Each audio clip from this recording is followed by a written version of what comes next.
Gareth for Golf Business, and we've got a very special guest with us on a very special flight down to Ethiopia, Addis Ababa.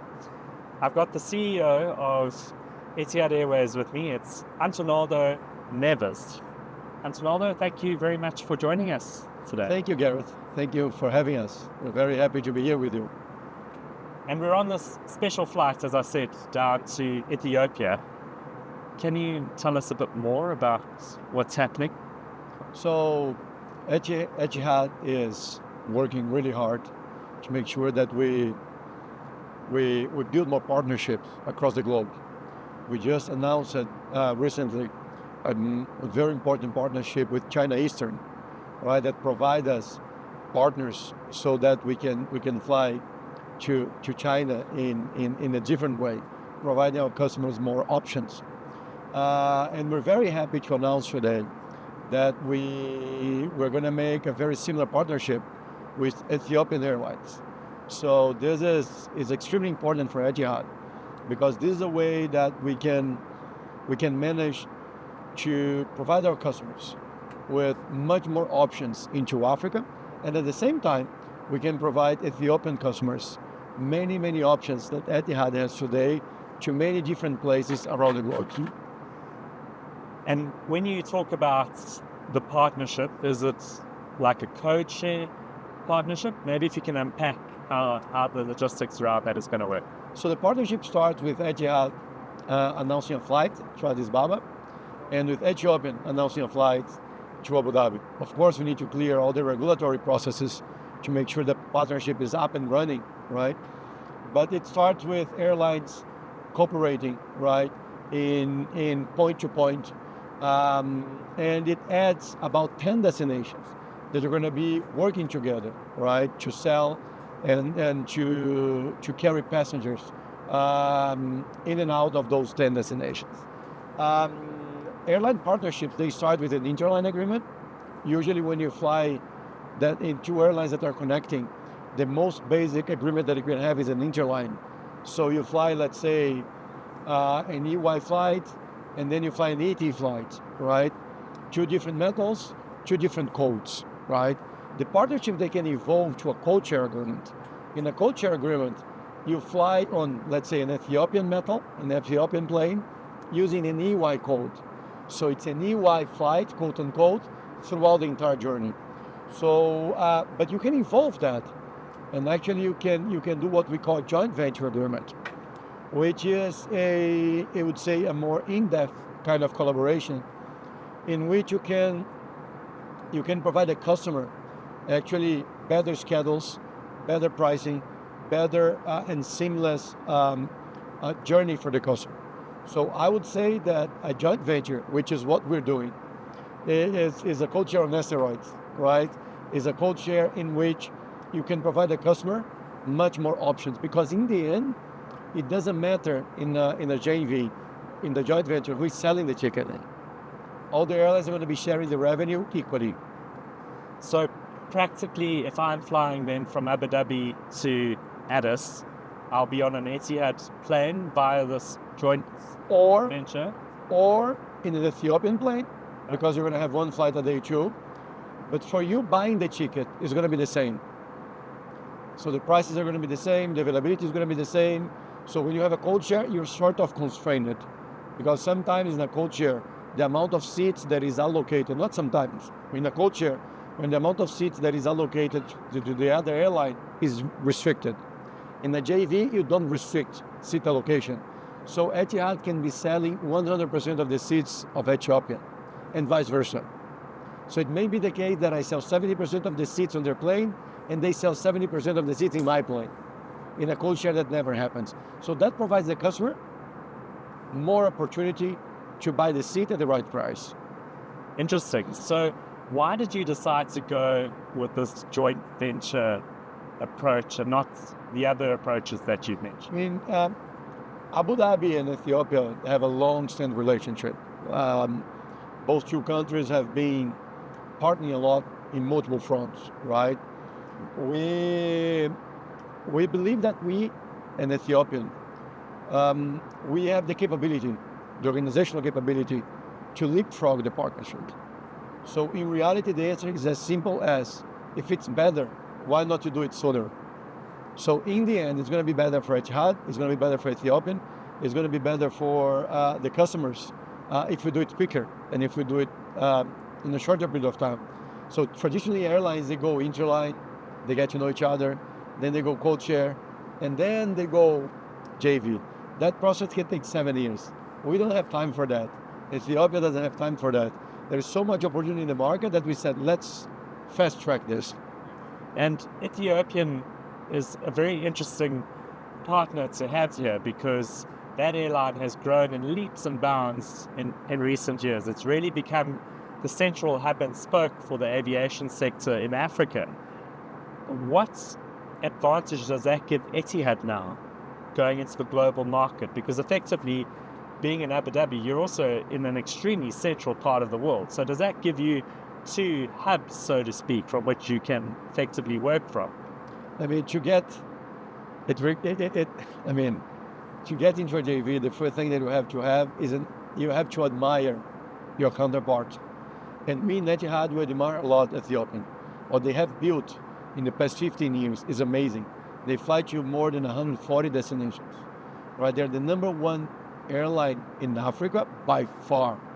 They have very good service. I mean, they're about the same size as Etihad, which is funny, right? Which is very interesting, right?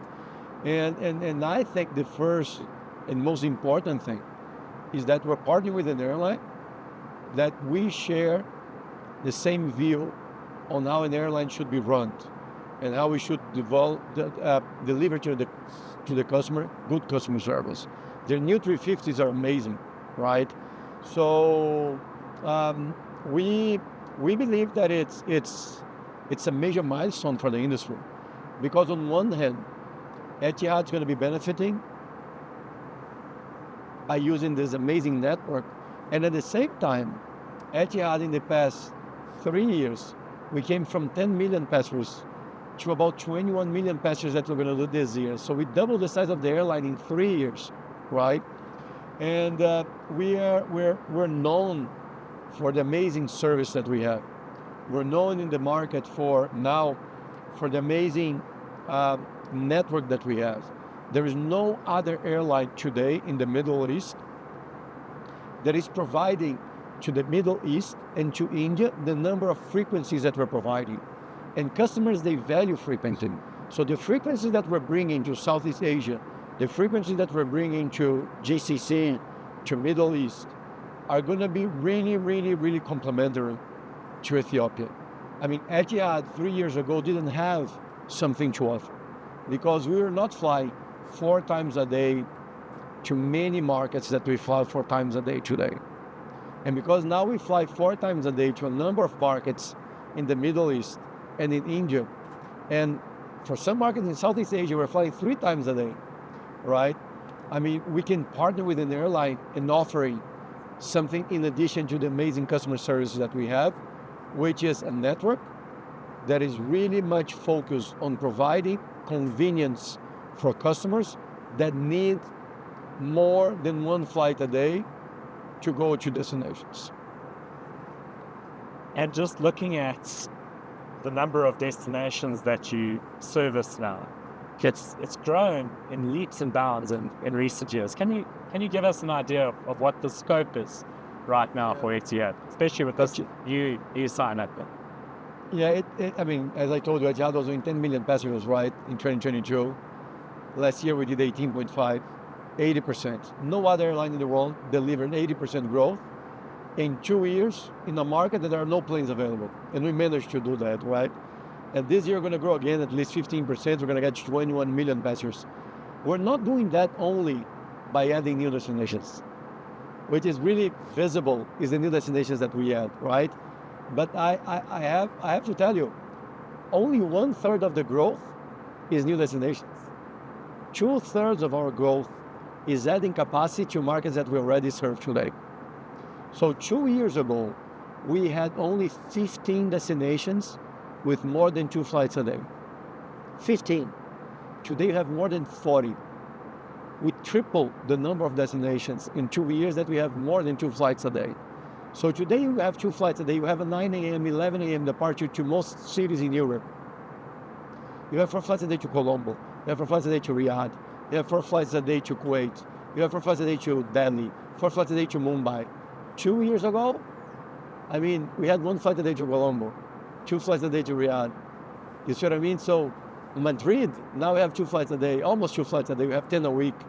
So Etihad is actually with a dual objective. So we're going to keep opening destinations, 10 to 15 per year. This year, Addis Ababa is our number 15, right? We're very proud of that. But as important as that, we're going to be adding capacity to markets that we already serve. Because again, we believe that frequency, in addition to extraordinary customer service is extremely important. In the end, when you buy a ticket, you buy the schedule, then price. If there is no flight, you don't buy the flight. If I fly only in a time schedule that you don't want to fly, you take another option. If I leave you connecting 6 hours in the plane, you don't go on us. So what Etihad is trying to do is to become the best airline in the region for convenience and customer service. And just talking about the region, because the GCC seems to be entering somewhat of a golden age with its aviation sector. Dubai next door has also had record traffic. Emirates has done exceptionally well. Is this growth unstoppable at the moment? Obviously coming off the back of the COVID era, which really rationalized things a lot. Yeah, I've been leading airlines in different regions across the globe. And it's always like that. Airline growth is correlated to GDP growth. And in markets that are underserved, like the Middle East is an underserved market, right? A lot of opportunity to bring in more people. Within a 4-hour flight, we have 2 billion people from Abu Dhabi. 2 billion people, right? I grew up in Brazil, 250 million people. 2 billion people is a big number, right? 4 times more. But every time GDP grows in these markets, right, aviation grows 2x. So GDP in these markets, in India, in Abu Dhabi, right, in many other places, is growing 5% at least per year. So there is no reason why we're not going to be growing here 10% per year. The markets, right? And you said other airlines in the region are growing. Yes, they're growing, but they're growing less than us. So other airlines in the region, they're growing about 3% per year, 3 to 4. We're going to grow 15% this year. So what's happened is that the market is growing 10%, but Etihad is growing 15 to 20%. We're growing quicker than the other airlines, right? And why we can do that, right? Because we have capacity in the airport. Sheikh Zayed Airport is amazing. It's the best terminal today in the region, right? Where in the world, in the region, you can have a chance of 99% of not taking a bus to board a plane, right? Where in the world you don't have to take a tram to board a plane, right? Where in the world you can clear immigration in the US, in Abu Dhabi. Where in the world you have a facility where you cross borders from the Middle East to the US in Abu Dhabi, and you arrive in the US in a domestic terminal, and you take a cab and you go. Only Abu Dhabi can do it, and Etihad is taking advantage of that. And looking further afield, there's Riyadh Air, there's been a lot of talk about it in the last few years. Do you think that is going to be a positive force on the market, so to speak? A rising tide lifts all boats, ships, so to speak? And when I see competition, right, I see a scope that is much wider than that, right? Riyadh Air is not flying yet. They're going to fly, they're going to do well. I hope they do well. I think it's important for the industry to have new carriers coming, but they're not flying yet, right? And it takes time. There are no planes in the market. It's probably going to take many years for them to get to a sizable size, right? It's normal. It happens. I still remember I worked with David Nealman, the founder of JetBlue, when I was in Azul, and he was founding Breeze. It took him, and he founded 4 companies. It took him 7 years, right, to get to a critical mass in Breeze, and Breeze is doing very well. So it takes time, right? But when I see competition, I see from a broader perspective. I see a lot of airlines in the region, right? Like Indigo, right? Like Air India, like Riyadh, like Saudia, like Flynas, right? Like Air Abu Dhabi, like Wizz Air Abu Dhabi. They're all very excited about the region, right? And when you add all that, right, the best thing that is going to happen is market stimulation. So there's going to be a lot of market stimulation, and that's really good for a region that still has a lot to develop in aviation, right? The markets are not yet as mature. These 4 billion people, they're not flying as much as the Americans. These 4 billion people are not flying as much as Europeans. So this is going to lift. Everyone's going to lift together. But I think the most important factor is market stimulation. I don't get stuck into the product equation. The product equation is actually the easy part, right? Because it's everyone can buy a plane, right? Any airline can have nice seats. Any airline can have caviar. But you have a nice network that connects, that runs on time, that can grow and make money and deliver an amazing service. That's the name of the game. And only a few can do that. So getting back to Etihad, I was looking at some of your numbers in recent years. It's really been growing strongly. I mean, you recorded a record profit in 2024, dramatically up from the previous year. All the indicators are pointing into the right direction. Passenger numbers up, a number of routes up. Then, of course, there's the IPO and the talk of the IPO. What can you tell us about that? So it's natural, right, that there's a speculation. Because if we're doing bad, there would be never no speculation, right? So the airline is doing good. I mean, I still say that we have expanded our margins, we have improved profitability a lot. But I mean, we need to be humbled. We're still average. So in terms of profitability. And there is a lot of things that we need to do to go to the top quartile in the world in terms of profitability. And I believe we can do that. I think we have the right support from Abu Dhabi. We have the right support from our shareholder ADQ. We have a great board. We have great people coming to work in Abu Dhabi. And Abu Dhabi is doing so well, right? I mean, I came to Abu Dhabi about 2 years and a half ago, October 2022. It's a different place. I mean, the drive, the excellence, the ability to do things, right? So it's natural, right, that there is a speculation.